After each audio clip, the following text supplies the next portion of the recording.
वरिष्ठ नेता, बिहार सरकार में मंत्री, वरिष्ठ प्रवक्ता हमारे साथ हैं। हमारे साथ दो बेहद खास मेहमान यहाँ पर भी हैं। विजय त्रिवेदी जी वरिष्ठ पत्रकार हैं।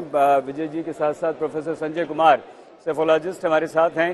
संजय जी, विजय जी, आपका भी बहुत धन्यवाद। मौसमी आपके पास आए उससे पहले शाहनवाज जी, बहुत बधाई आपको।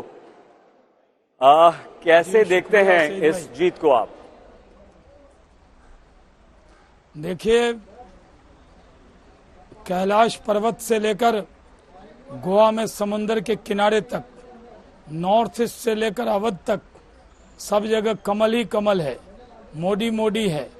क्योंकि पूरे देश को सबका साथ, सबका विकास तो था, सबका विश्वास भी है।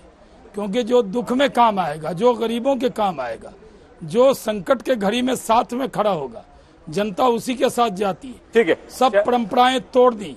लोग कहते थे अगर नोएडा योगी जी आएंगे तो सरकार नहीं बनेगी। ठीक है, ये जी देखिए, आप तारीफें तो बहुत हैं और सभी, आप तो आज तो विरोधी भी आपकी तारीफ कर रहे हैं।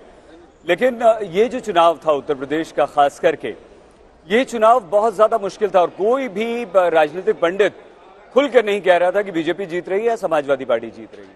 आप कुछ ऐसे सिर्फ मुद्दे हमें बता सकते हैं, 1 2 3 4 5, जिन पर आपको उत्तर प्रदेश की जनता ने वोट किया?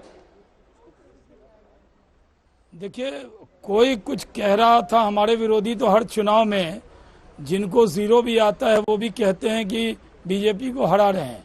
तो वो परसेप्शन बनता था। पॉलिटिकल पंडित आते थे, कुछ लोग यूट्यूब वाले थे, वो जमा कर लेते थे भीड़ पे, बीजेपी के खिलाफ बयानबाजी करा देते थे। लेकिन हम लोगों को मालूम था काम किया है तो जनता ने के दिल में क्या है। भारतीय जनता पार्टी शुरू से कह रही थी कि हम स्पष्ट बहुमत से, भारी बहुमत से सरकार बनाएंगे। और इसीलिए मैंने कहा कि जिस तरह योगी जी ने काम किया और मोदी जी ने जिस तरह संकट के घड़ी में काम किया, आप देखिए यूक्रेन संकट था, चुनाव के बीच में था, सब काम छोड़ के मोदी जी उस पर लग गए। तो जो जनता के काम आएगा लोग उस पर काम करेंगे। अनाज हमने दिया, एक कोरोना में हम काम आए, यूक्रेन में बच्चे फंसे थे, हम लोग उसमें संकट बम बारूद के बीच में जाके बच्चों को निकाल कर लाए। और हम लोगों ने गरीबों को मकान हमने दिया।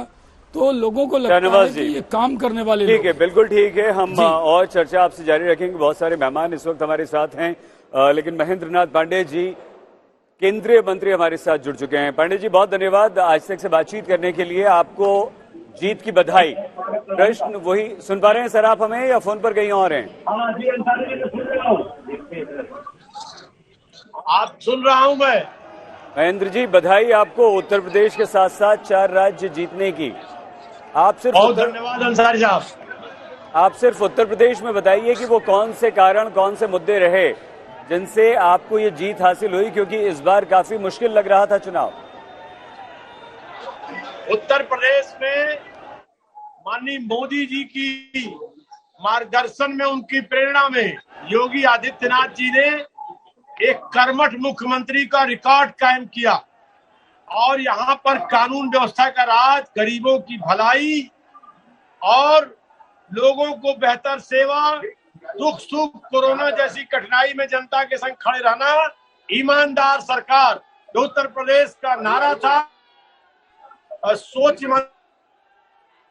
100% योगी आदित्यनाथ ने चरितार्थ किया। यही कारण थे उत्तर प्रदेश में ऐतिहासिक जनादेश। उत्तर प्रदेश के राजनीतिक इतिहास में लगातार आज तक एक अपवाद सन 85 का छोड़ दिया जाए तो कोई सरकार कंटिन्यूअस रिपीट नहीं हुई है, कोई मुख्यमंत्री कंटिन्यूअस रिपीट नहीं हुआ। योगी आदित्यनाथ जी को बधाई, वो कंटिन्यूअस रिपीट हो रहे हैं शानदार जनादेश से। और मोदी जी का अभिनंदन कि 2014 से उनका उत्तर प्रदेश में जो पांव पड़ा, वो देश और प्रदेश, उत्तर प्रदेश को आगे ले जा रहे हैं। पांडे जी क्या गोवा, मणिपुर, पांडे जी की भी बधाई। बिल्कुल पांडे जी, बधाई तो आप उन्हें मिलकर भी दे सकते हैं। पांडे जी, क्या आपको लगता है कि नरेंद्र मोदी प्रधानमंत्री, उनका नाम ही काफी है और अगर वो निकल गए तो फिर उनके सामने मुद्दे गौड़ हो जाते हैं और उनके नाम पर वोट मिला है?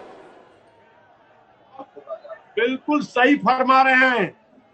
मोदी जी का नाम, केवल मोदी जी का नाम जो है ना, मोदी जी का आना माने सेवा, बेहतर सरकार, उनके उपस्थित होने से ही जन विश्वास कायम होता है। यह बात बिल्कुल आप सही फरमा रहे हैं। और वही जनादेश जनता ने पुनः उत्तर प्रदेश पे और देश के अन्य भाजपा शासित राज्यों में दिया।